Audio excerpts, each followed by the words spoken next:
내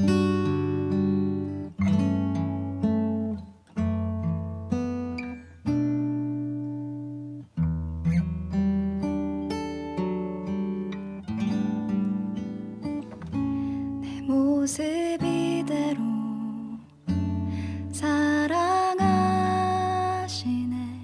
연약함 그대로 사랑하시네. 나의 유럽 지방 성회를 인도하고 이태리 성지를 순례하고 왔습니다. 유럽 지방 성회를 인도하러 떠날 때만 해도 제 마음에 무거움이 있었습니다. 오늘 여러분들이 주차장 광고를 또 들으셨습니다. 좋은 말도 한두 번 듣는 건데 매주 이런 광고를 들으시는 여러분들이 얼마나 힘들까 하는 생각이 듭니다. 오늘도 차를 주차하고 예배당에 들어오시기까지가 힘드셨던 분들도 많으실 겁니다. 교회가 교육관도 필요하고 또 주차장도 증설해야 될 그런 필요가 있음에도 불구하고 불편하게 살기로 하자 하고 증축을 하지 않기로 결단을 하고 우리 교우들이 겪게 될 불편함에 대하여 저 자신이 마음이 대단히 무거운 가운데 유럽으로 떠났습니다. 오늘 주일 설교를 준비하려고 1절 말씀을 묵상하는데 주님이 서로 사랑하기를 계속하십시오 라는 말씀 속에서 염려하지 마, 그저 사랑하기만 해 라고 하는 마음의 응답을 주시는 것 같았습니다. 그래서 마음이 많이 편안해졌습니다. 염려하지 말자, 우리 교우들이 불편한 것 때문에 힘들어할 거에 대해서도 정말 염려하지 말자, 그리고 사랑하기만 하자, 온 교우들이 서로를 정말 사랑하도록 그렇게 섬기는 일만 분명하게 가르치자, 그런 마음을 가지고 마음의 정리가 되었습니다. 근데 이번 유럽 성회 중에 어느 목사님 한 분의 말씀을 듣고 하나님이 또 저에게 이 일에 대해서 확인을 주셨습니다. 그것은 유럽에 있는 큰 예배당, 성당들이 많은데 하나님께 예배드리는 곳이기 때문에 성도들은 상당히 불편하게 그 예배당 구조가 되어 있다는 겁니다. 특히 의자가 그렇습니다. 의자가 상당히 불편합니다. 제가 어릴 때부터 참 이상하게 생각했던 것이 왜 교회 의자는 이렇게 앉기가 불편할까? 딱딱한 나무 의자인데다가 또 등받이는 거의 수직에 가깝습니다. 그게 옛날 예배당의 대부분 긴 의자들입니다. 설교단에 있는 의자도 그렇습니다. 겉으로 보기에는 멋있어 보여도 실제로 앉아보면 아주 딱딱하고 등받이는 특히 참 힘듭니다. 제가 어릴 때 생각하기는 성구 만드는 업체가 영세한 업체라 요렇게밖에는 못 만드나 보다, 좀 좋은 가구 공장에서 만들었으면 의자나 성구들이 다 좀 더 세련되고 편리했을 텐데, 이런 생각을 했었는데 이번에 갔다가 왜 교회 의자가 이렇게 딱딱한지에 대해서 정확하게 제가 이해를 했습니다. 하나님께 예배 드리는 공간이기 때문에 극장하고는 다르지 않느냐 하는 거죠. 유럽에 아주 가구를 잘 만드는 그 나라에서도 예배당 의자는 아주 딱딱하고 불편한 형태로 그렇게 만듭니다. 제가 지난 주일에 설교했던 로마 한인교회 강단에 올라갔더니 거기에 의자는 아예 등받이가 없습니다. 그래서 예배 내내 정말 등받이 없는 의자에 앉아서 예배를 드렸는데, 사전에 이런 이해가 없었다고 한다면 아마 마음이 상당히 불편했을 겁니다. 그런데 우리가 하나님께 예배 드리는 자세가 하나님을 언제나 경외하는 마음으로 바라보아야 하겠기 때문에 우리가 편안해서는 안 되지 않겠는가, 그런 뜻인 줄 알고 예배를 드리니까 예배 드리는 내내 은혜가 되었습니다. 그럴 줄 알았으면 이 교회 예배당 의자도 더 딱딱하게 할 걸 그랬나 봅니다. 이태리 사람들이 불편한 것을 잘 참아내는 문화가 있더라고요. 교회 예배당 의자만 그런 게 아니었습니다. 그들은 이것이 아주 삶에 배어 있었어요. 불편한 것을 잘 견뎌내는 것. 그래서 이태리에는 배달 문화 이런 게 없답니다. 얼마나 편리합니까? 우리나라는 집에서 온갖 음식 다 시켜 먹을 수도 있고, 그리고 택배에서 다 배달해 주지요. 근데 이태리에는 그런 문화가 없답니다. 그리고 패스트푸드점도 아주 적습니다. 관광객들을 대상으로나 조금 있을까 거의 보지를 못했습니다. 정수기 사업 거기서 다 실패했답니다. 전자도 다 이태리에서는 실패했답니다. 그렇게 편리한 것을 그들은 그렇게 중요하게 생각하지 않는다는 거예요. 자동차도 자동기어보다는 수동기어가 여전히 더 많고, 아이들 학교 보내는 것도 철저하게 부모가 아이들을 직접 데리고 학교까지 데려다주고 또 직접 데리고 집에 와야 되는 이런 문화입니다. 이태리 사람들이 생각하는 것이 속담에 있는데, 빨리 서둘러 가면 잃어버리는 것이 많다. 그게 그 사람들의 속담이었어요. 그들은 불편하게 사는 것이 아주 생활화되어져 있더라고요. 기술이 없는 것도 아니고 능력이 없는 것도 아니고, 삶은 너무 서두르는 것이 아니라 하는 거예요. 하도 편리한 거 좋아하고 빨리빨리에 익숙해져 있어서 그런지 유럽에서 한 2주간을 지내는 일이 상당히 불편했는데, 하나님께서 저에게 너무 조급해하거나 염려하지 마.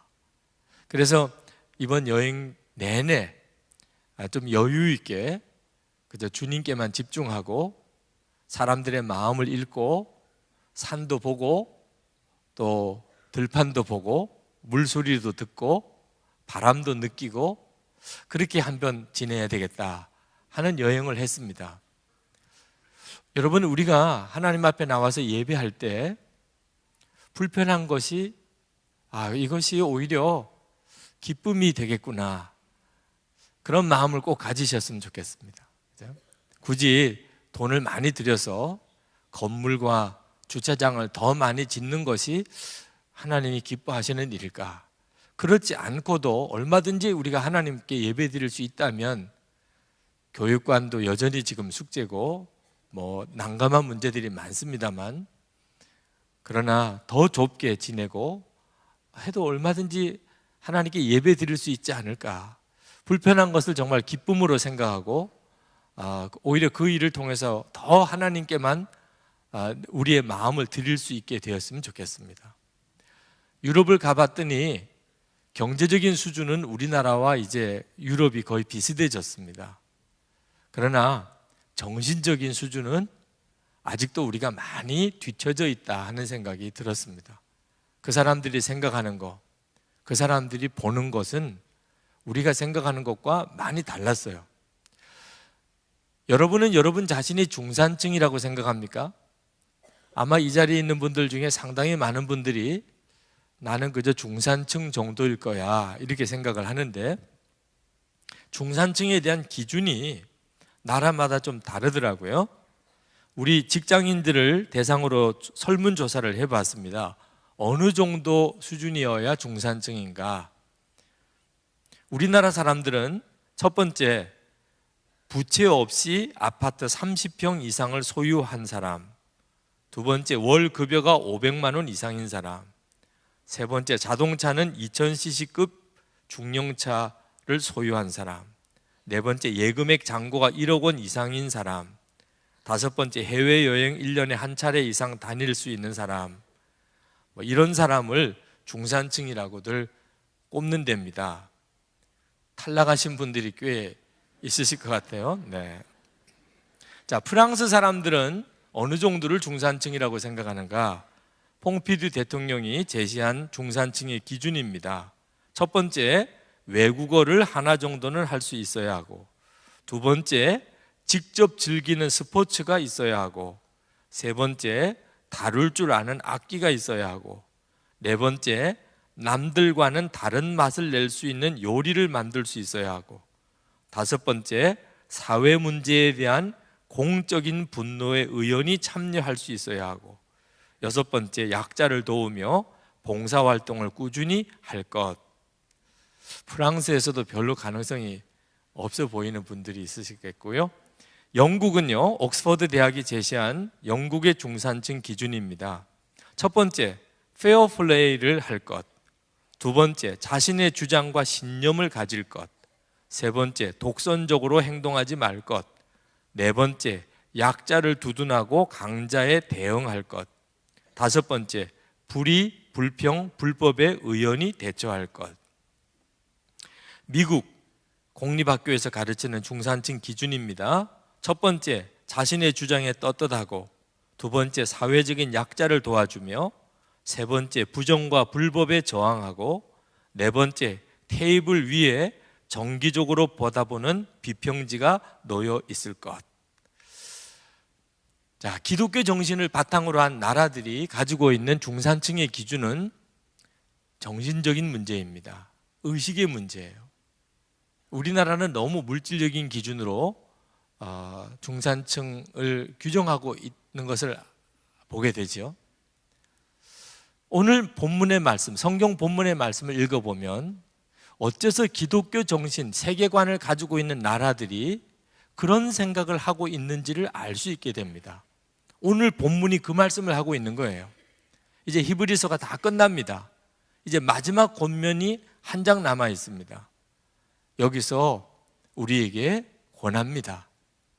예수님을 믿었다면, 그렇다면 첫 번째 말씀이 서로 사랑하기를 힘쓰십시오. 우리가 진짜 예수님을 믿은 게 맞다면, 그러면 서로 사랑하기를 힘쓰는 것이, 그것이 바로 답입니다. 우리의 삶이 그렇게 가야 합니다. 그러나 1절에서 3절을 보면 그저 좋아하는 사람, 친한 사람들끼리 서로 사랑하는 게 아니고 정말 사랑할 수 없는 사람, 우리에게는 아무 유익이 안 되는 사람들을 사랑하라는 겁니다. 첫 번째가 나그네, 요즘식으로 말하면 행여자들입니다. 노숙자들. 두 번째는 감옥에 갇힌 사람. 세 번째는 핍박을 당하는 사람. 이런 사람들을 도와주고 그들의 편이 되어주라고 하는 겁니다. 예수님을 정말 믿었다면, 정말 예수님이 마음에 계시다면, 그렇다면 당연히 이런 사람이 되어야 한다.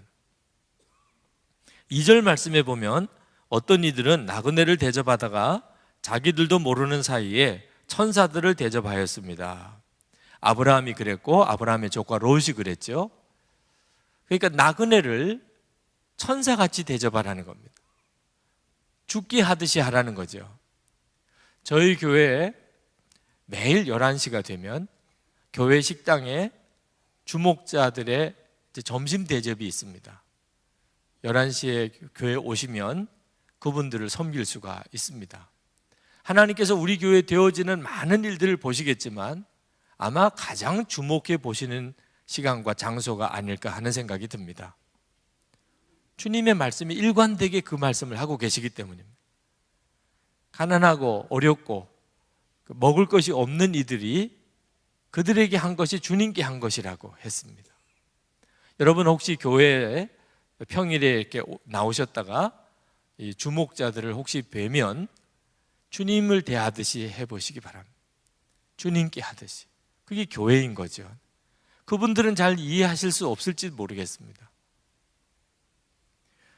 중동의 속담이 손님이 오지 않는 집에는 천사도 오지 않는다 라는 속담이 있습니다. 여기 손님은 바로 거린들과 같은 사람을 말하는 겁니다.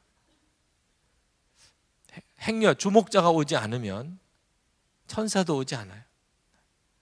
그분들이 주님이시다.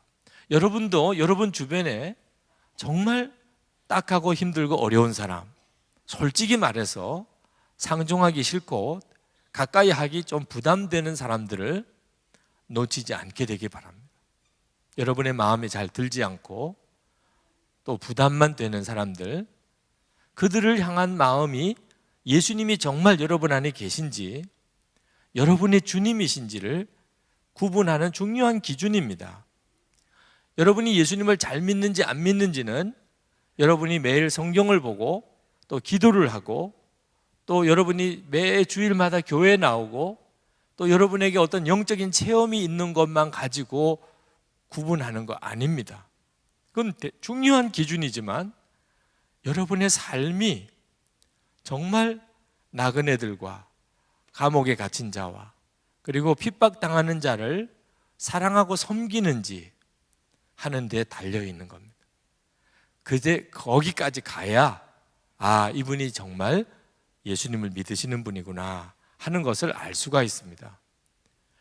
여러분, 절대로 종교적인 사람, 다른 사람이 여러분을 볼 때 여러분을 보는 느낌이 성경책, 기도하는 거, 예배 드리는 거, 신우회 활동하는 거, 이런 것으로만 여러분이 예수 믿는 사람이라고 평가하지 않게 되기를 바랍니다. 다른 사람들이 여러분을 볼 때 저 사람은 상당히 정직한 사람, 저 사람은 상당히 사랑이 많은 사람, 저 사람은 아주 깨끗한 사람, 저 사람은 아주 거룩한 사람, 그렇게 여러분을 평가할 수 있어야 여러분이 진짜 예수 믿는 사람입니다. 이번에 유럽을, 이태리를 쭉 둘러보면서 가는 도시마다 큰 성당을 보았습니다. 도시마다 있어요. 큰 성당이 너무너무 화려하고 웅장하고 예술 그 자체예요. 그런데 그렇게 큰 성당을 보는 마음은 그렇게 편치가 않았습니다. 뭔지 모르게 너무 지나치다는 생각이 드는 것을 떨쳐버릴 수가 없었어요. 제가 이번에 갈 때 꼭 들러보고 싶었던 곳이 아시시입니다. 프란시스의 고향입니다. 저는 히브리서 12장 1절에 허다에 많은 증인들이 있다고 그랬는데 저는 그 중에 한 분 프란시스를 정말 꼭 만나보고 싶었어요. 정말 주님을 바라보고 그리고 주님처럼 살았던 사람입니다. 그런데 아시시에 가서 솔직히 좀 실망을 했습니다. 성 프란시스 대성당에 가서 보고 청빈의 사도라고 말하던 프란시스의 성당이 이 정도로 화려해서야 이해가 잘 되질 않았습니다. 성 프란시스가 죽었던 그 조그만 성당이 있습니다. 그런데 그 조그만 성당을 보호하려고 엄청나게 화려하게 큰 성당을 그 위에다가 더 씌워 놓았어요. 제가 잘 이해가 안 됐어요.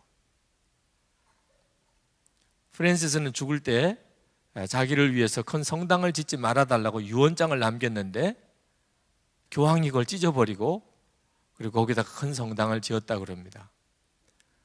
청빈과 순명 그리고 순결을 가장 중요한 가치로 여겼던 프란시스가 우상화되고 있는 걸 보았어요. 마음이 좀 불편했습니다. 진짜 프란시스의 삶의 흔적을 찾아보기가 참 어렵다는 생각이 들었습니다.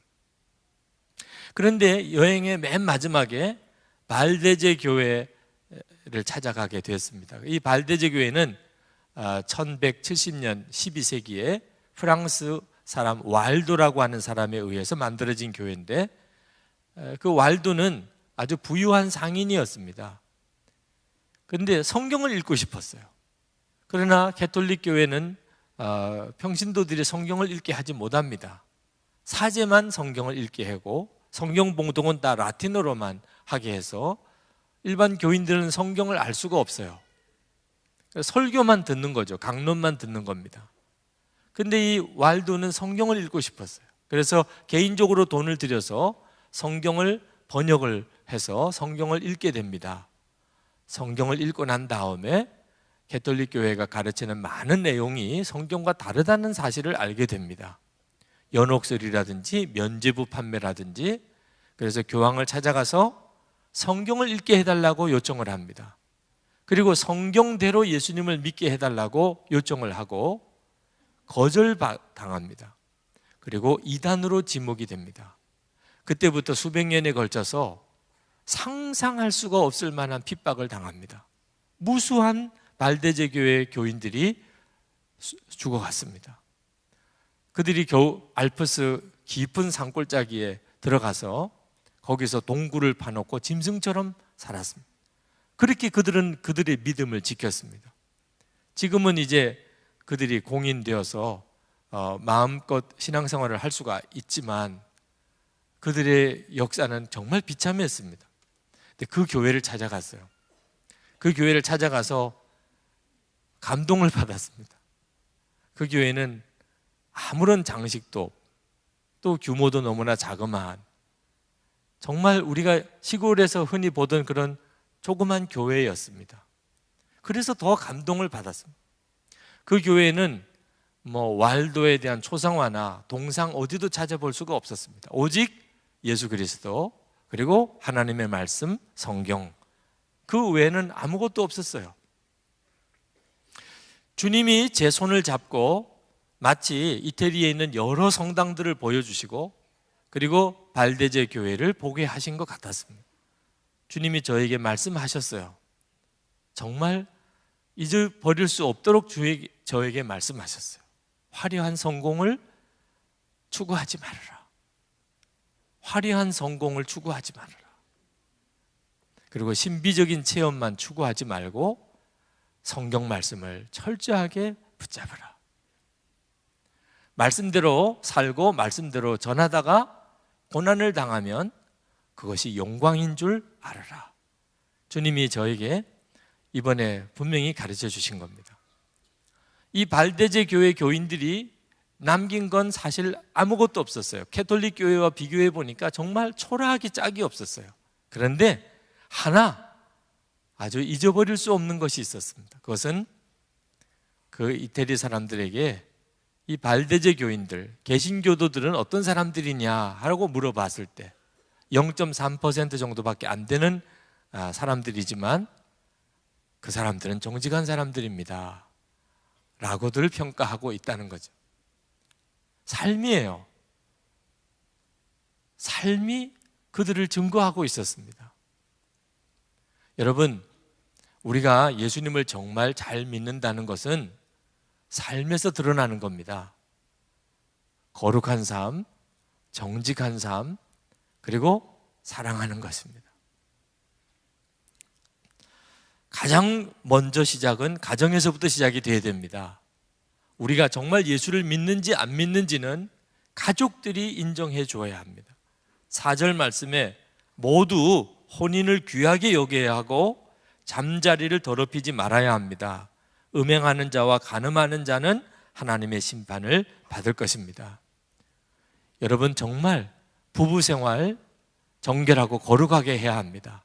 지금 한국에 타락한 성문화가 우리 그리스도인들에게도 깊이 배어 들어와 있습니다.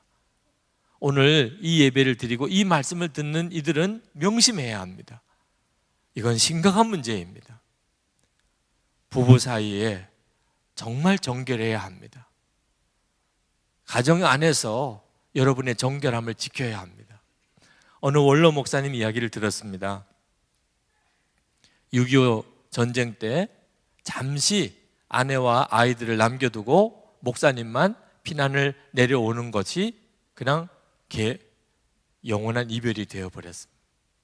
아내가 또 아이들이 살았는지 죽었는지도 모르고 목사님도 홀로 지내시면서 은퇴를 하시게 됐습니다. 재혼하시라, 여기서도 결혼하시라는 이야기를 여러 번 제안을 받았지만 이미 나에게는 아내가 있고 아이들도 있는데 그러시면서 홀로 지내셨습니다. 은퇴하시는 날 인사를 하시러 나오셔서 교우들 앞에서 이렇게 말씀을 하셨어요. 제가 그동안 정말 크게 한번 불러보고 싶은 이름이 있는데 아들 이름이라는 겁니다. 한번 내 아들 이름을 크게 불러보고 싶었는데 그러지 못했다는 거예요. 오늘 이 시간에 한번 내 아들 이름을 크게 불러보고 싶다고 그러셨어요. 그러시면서 나오셔서 성배야, 이 애비는 너에게 조금도 부끄러움이 없이 살았다. 그렇게 소리를 지르시는데 교인들이 다 눈물바다가 됐습니다. 여러분, 누구보다도 더 가족들에게 부끄러움이 없이 살아야 합니다. 그래서 우리가 진짜 예수님을 믿는다면, 예수님을 정말 마음에 영접하고 산다면 어느 누구보다도 더 가족들에게 부끄러움이 없어야 하지 않겠습니까? 자, 그러면 어떻게 이렇게 살 수 있나요?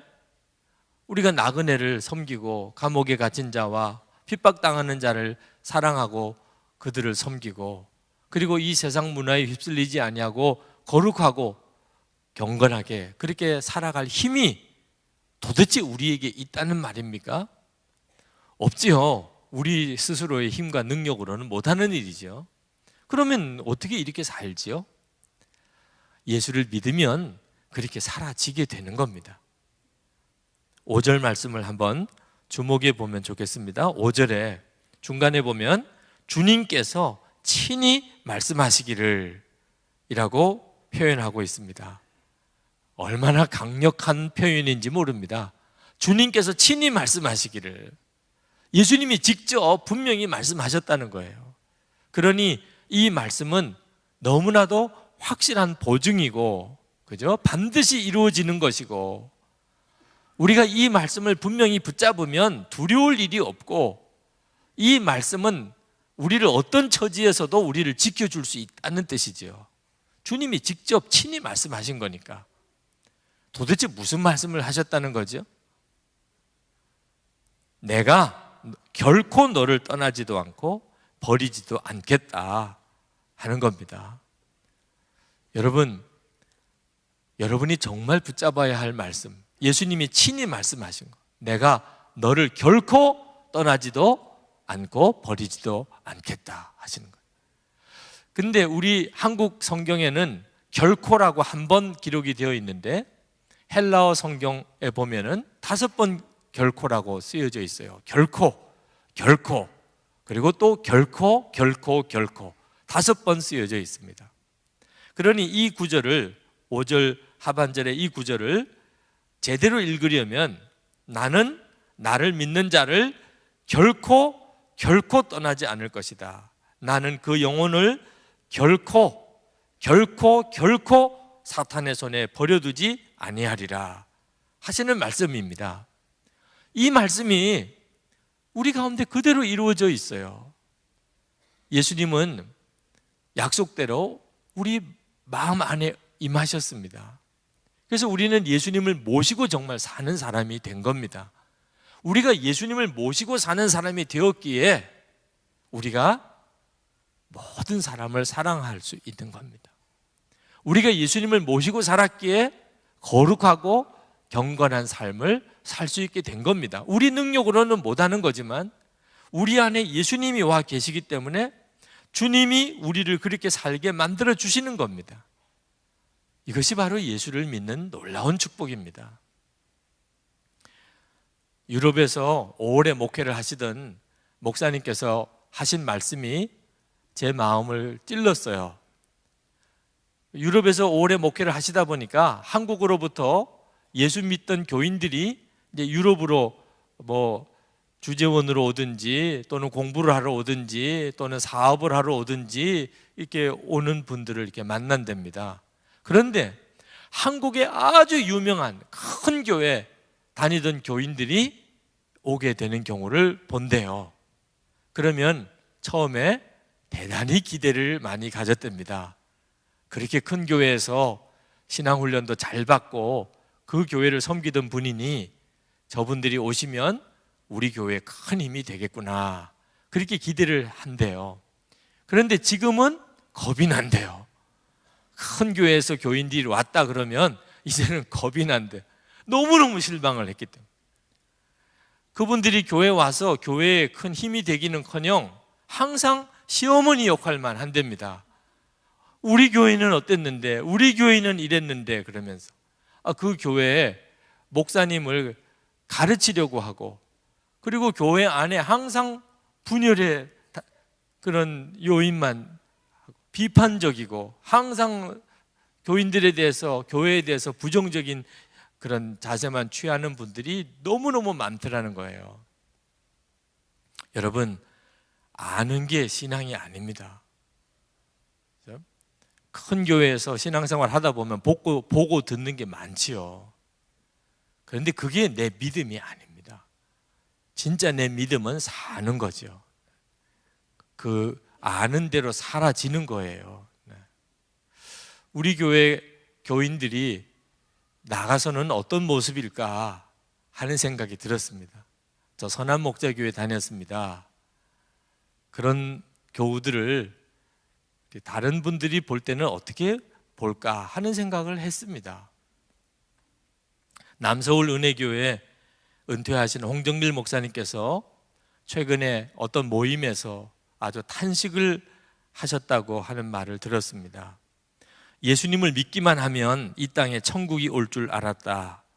그래서 목숨을 걸고 민족 복음화에 매달렸다. 1000만 성도를 달라고 했고 이 나라 5만 9천 마을에 교회를 세워달라고 간구했다. 보이지도 않았던 서쪽 대륙 중국을 위해서도 기도했다. 그런데 마침내 이것이 이루어졌다. 1000만 성도가 넘었고 마을마다 교회가 섰고 중국도 마음대로 다닐 수 있게 됐다. 그래도 교인들의 삶과 목회자들의 삶은 바뀌지 않았다. 그러면서 생각했다. 아, 예수 믿는 것만 가지고는 안 되는구나. 하나님의 말씀을 배워야겠다고. 그래서 제자 훈련을 참 열심히도 했다. 하지만 마찬가지였다. 성도들의 삶에 엄청난 지식들이 쌓여갔지만 삶은 그대로였다. 여러분, 예수 믿는 것을 절대로 지식으로 오해하면 안 됩니다. 여러분이 아는 것이 여러분의 믿음이 아닙니다. 그대로 사라져야 그게 그때부터 진짜 믿음입니다. 이 세상에서는 경력이 오래된 것을 귀하게 여깁니다. 운동선수가 운동을 한 경력이 오래되면 아무래도 베테랑이 되죠. 어느 분야에서 오랫동안 일을 했으면 전문가 취급을 받습니다. 이 세상에서는 경륜과 경력을 귀하게 인정해주고 있습니다.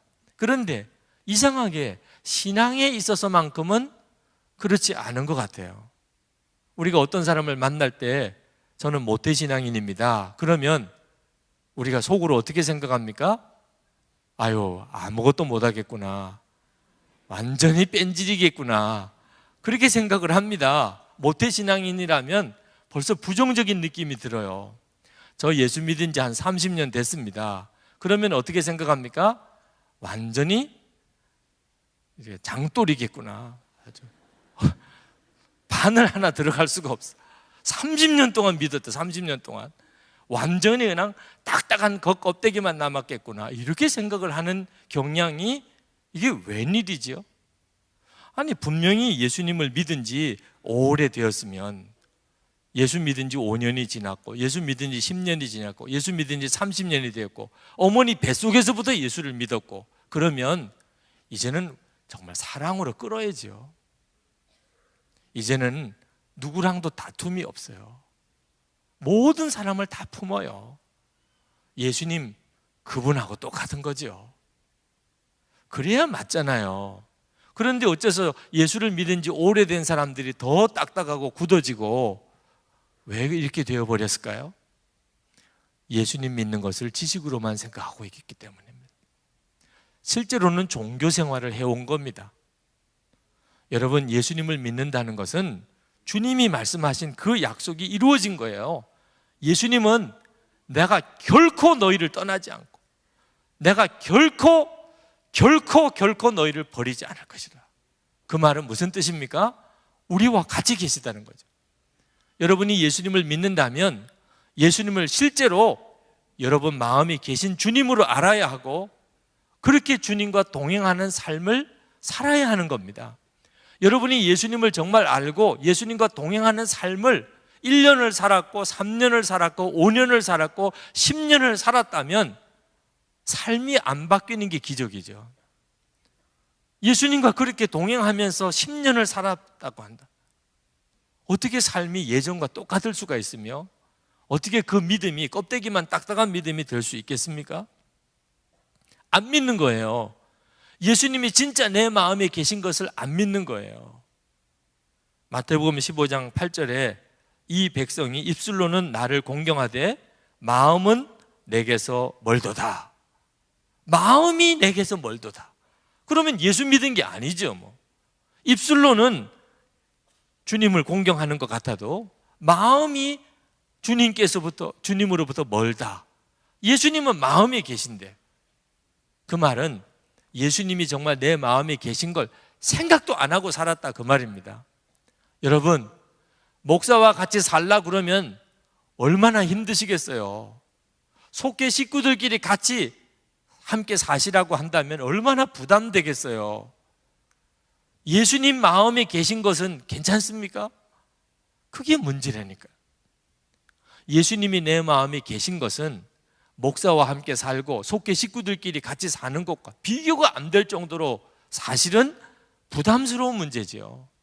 예수님이 진짜 내 마음에 계신다. 그런데 그것을 실제로 믿지를 않으니까, 정말 예수님이 내 마음에 계시다고 그렇게 여기지를 않으니까 주님과 친밀한 교제가 깊어지지 않는 거죠. 예수님은 우리 마음에 실제로 계심에도 불구하고 우리는 예수님에 대해서 아무 생각도 없이 사는 것이 예수님을 믿어도 삶이 변하지 않는 결정적인 이유입니다. 성경을 읽어보면 구약이나 신약이나 하나님이 우리와 함께 계시고 우리를 절대로 버리지 않으신다고 하는 이 약속이 가장 큰 축복입니다. 예수님을 믿고 우리가 누릴 가장 놀라운 축복이 우리와 함께 계시는 예수님 그분을 정말 믿는 것입니다. 우리가 이렇게 예수님을 믿으면 우리의 삶이 완전히 변합니다. 첫 번째는 돈 걱정 이제 안 하게 됩니다. 아무 욕심 없이 내게 주어진 모든 형편에 만족하며 살게 됩니다. 5절 전반절을 한번 봅시다.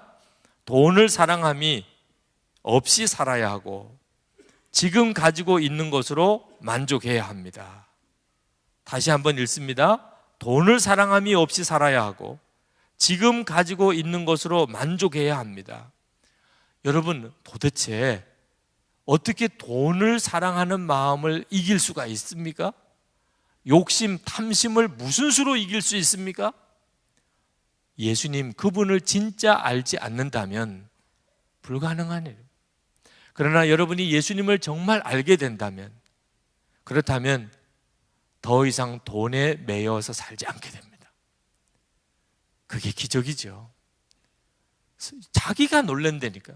내가 어떻게 이렇게 돈에 대한 염려와 욕심이 다 사라졌을까? 그게 기적이라니까.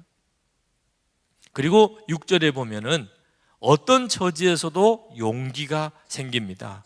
주님께서는 나를 도우시는 분이니 내게는 두려움이 없다. 누가 감히 내게 손댈 수 있으랴.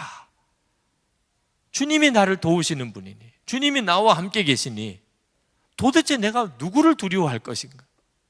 여러분, 예수님이 정말 여러분과 함께 계시고 여러분의 마음에 계시다는 사실을 진짜 믿고 그 예수님을 점점 더 알아가게 되고 항상 주님과 동행하는 삶을 살아보십시오. 1년이 지나고 3년이 지나고 5년이 지나고 여러분의 마음에 돈 사랑하는 마음 없어지고, 그리고 정말 모든 이들을 사랑하게 됩니다. 사람 두려워하는 마음 없어지고 핍박당하는 자와 함께 할 수 있는 담대함이 생기게 됩니다. 우리 자신이 달라진 건 없어요. 예수님을 바라보는 눈이 열린 것뿐이죠. 주님이 나와 함께 계신 게 분명하니, 그러니 삶이 다 달라지게 됩니다. 이번 유럽 신년성회 끝나는 마지막 폐회 예배 때 목사님 한 분이 기도를 하셨습니다. 이렇게 기도하셨어요. 제가 그 기도문 자체를 다 베껴 적지는 못했습니다. 내용이 이런 내용이었어요. 이태리에 간다고 해서 돈을 잃어버릴까 봐 이곳저곳에 돈을 나누어 집어넣고 왔는데 이태리에 소매치기가 많다고 그래요. 그래서 저도 가면서 별로 가지고 간 돈은 없어도 주머니마다 다 넣었어요. 네, 하나가 털리면 나머지라도 지켜야 되니까. 그래서 다 그래야 된다고 또 그래서 그렇게 돈을 다 이 주머니 저 주머니에다 다 나눠 넣고 갔었습니다. 아마 이 목사님도 그랬던 모양이에요. 정작 돈은 지켰는데 마음을 빼앗기고 말았습니다. 주님께 말입니다. 2박 3일 동안 편안하게 잘 지냈는데 마음에는 야단이 났습니다. 마음이 뒤집어졌습니다. 이제 살던 집으로 돌아가는데 모든 것이 달라졌습니다. 마음의 왕을 모시고 가게 된 것입니다. 이번 집회 내내 감기로 고생을 많이 했습니다. 제가 그동안 해외를 다녀본 중에 제일 어려웠던 여행이었어요. 그러나 그 목사님의 폐회 기도한 기도에 제 마음에 감사가 넘쳤습니다. 그렇다면 충분한 거죠. 정말 그랬었다면, 그렇다면 저는 주님 앞에 쓰임을 받은 거죠. 여러분, 여러분의 마음에 계신 예수님, 그분을 바라보십시오. 그분이 여러분의 삶을 바꾸어 주십니다. 삶을 바꾸는 것은 계명으로 되는 게 아닙니다. 나그네를 사랑해야 되니까 사랑할 수 있는 게 아닙니다. 감옥에 갇힌 사람을 돌보아야 되니까 돌볼 수 있는 것도 아닙니다. 여러분 안에 계신 예수님께서 그 모든 것을 다 뒤집어 놓아 버리십니다. 정결하고 거룩하게 살 수 있는 것도 주님이 해주시는 것입니다. 우리들의 죄성은 하나님을 사랑하는 것보다 나를 더 사랑하고 이웃을 사랑하는 것보다 나를 더 사랑하는 것입니다. 그게 우리가 가지고 있는 죄성입니다. 근데 예수님을 정말 알고 나면 그게 다 뒤집어져 버리는, 싸울 일이 없습니다. 싸울 일이. 예수님 내 마음에 계시고 왕 되시고 나면 누구와 싸웁니까? 무엇 때문에 싸웁니까? 어느 교회가 목사파 장로파가 갈라져 가지고 한참 치열하게 싸웠답니다. 어느 장로님 한 분이 그때 그 교회에 있었는데 그 일이 있은 지 20년이 지났는데도 아직도 설교의 은혜를 못 받는다는 거예요. 그 목사님이 아닙니다. 이미 이제 다른 목사님이죠. 그런데도 목사의 설교에 전혀 은혜를 못 받는다고 그랬습니다. 그 싸웠을 때의 마음의 상처가 그 장로님을 그렇게 힘들게 만들고 있더라. 어느 목사님은 교회가 분열되는 아픔을 겪었습니다. 그 사이에 배신도 당했다고 그랬습니다.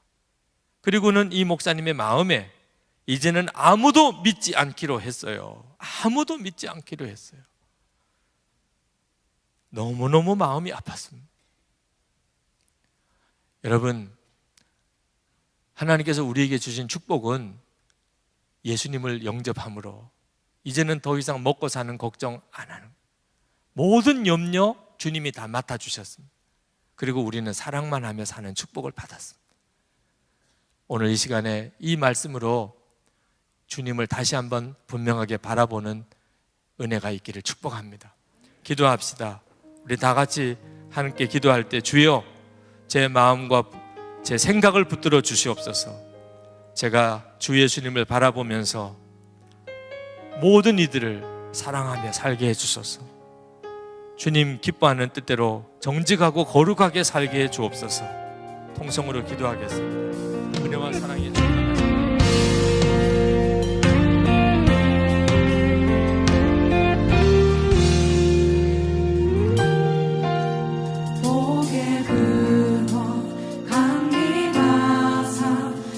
찬송하게 하소서.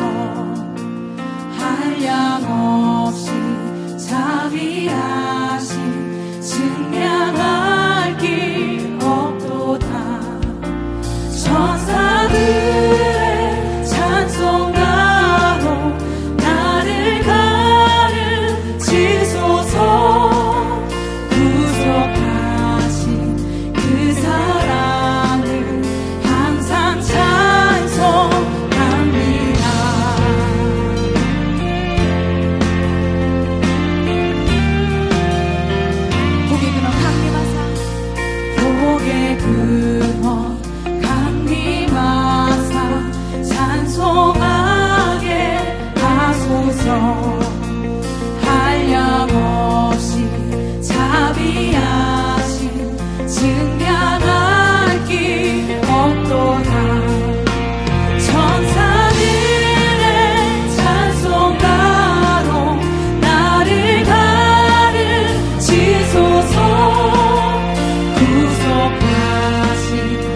위해서 영광의 박수를 드리겠습니다.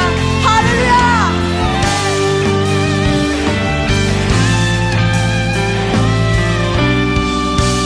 주의 귀한 은혜 받고 인생 빚진 자 되네.